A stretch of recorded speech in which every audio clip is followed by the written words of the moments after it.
Hello, this is Mark Svoboda. I'm the director of the National Drought Mitigation Center here at the University of Nebraska-Lincoln and one of the co-founders of the U.S. Drought Monitor. I'm going to talk to you a little bit about the history of the U.S. Drought Monitor, who uses it, how it's evolved over the years, and how it's become really the go-to state of the science for drought monitoring and early warning in the United States.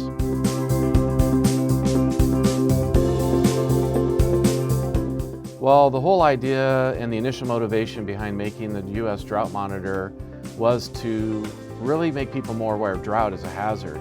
It was really tough back in the day to get it on par with like hurricanes and floods, which were more, say, TV friendly.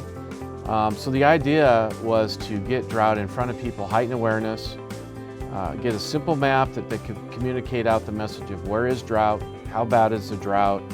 And at that time, there was really one map was the main map that everyone was using, and that was the Palmer Drought Index.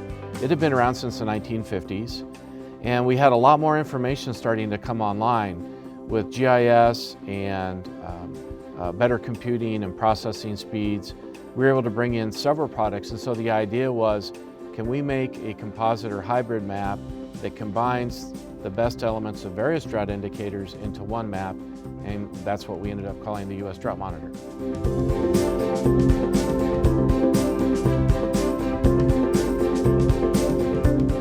Well, the main partners, when we first started, there was just two of us, myself and a senior scientist with the Climate Prediction Center within the National Weather Service and NOAA. And we quickly found out that to tackle drought, it's such a complex issue.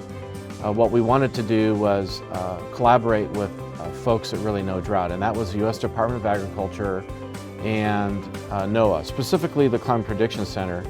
In year two, the National Climatic Data Center came online with us.